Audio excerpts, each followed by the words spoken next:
Because Demi Barding isn't restricted to only Academy commands, it can be used in any green deck, including Wing, Xeon, Age, Clan, Celestial Being.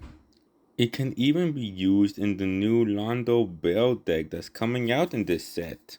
Maybe we're even going to get a new Shoo in green, and if it's a command, we'll be able to use Demi Barding to link it on the same turn after deployment. We finally get our new Guel in green, and I'm loving it because it's so much better than his white version. He's the armed intervention of our deck, and that'll help us protect the units we don't want dead yet, like our Farract or future Caliban.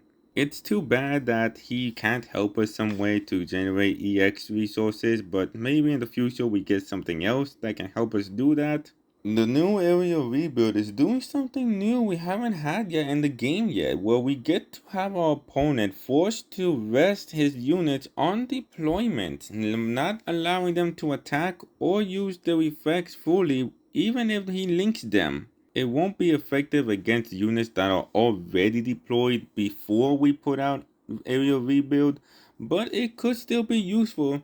It might even be able to help us against aggro. We will need to have elf whips and gun node though on the field, and currently we have 3 different elf whips. I don't know how many different variants of elf whips there are because again I haven't seen the show yet, so I'm not really sure, and I don't know how many different variants of gun node there are either. I don't even know what it looks like. On to the pilot, we have Prospera, and I'm surprised it's not a command pilot given that she only piloted the Aerial Rebuild for a short amount of time. Also, I don't know why she doesn't just have 2-1 for her stats, because basically that's what her effect makes it.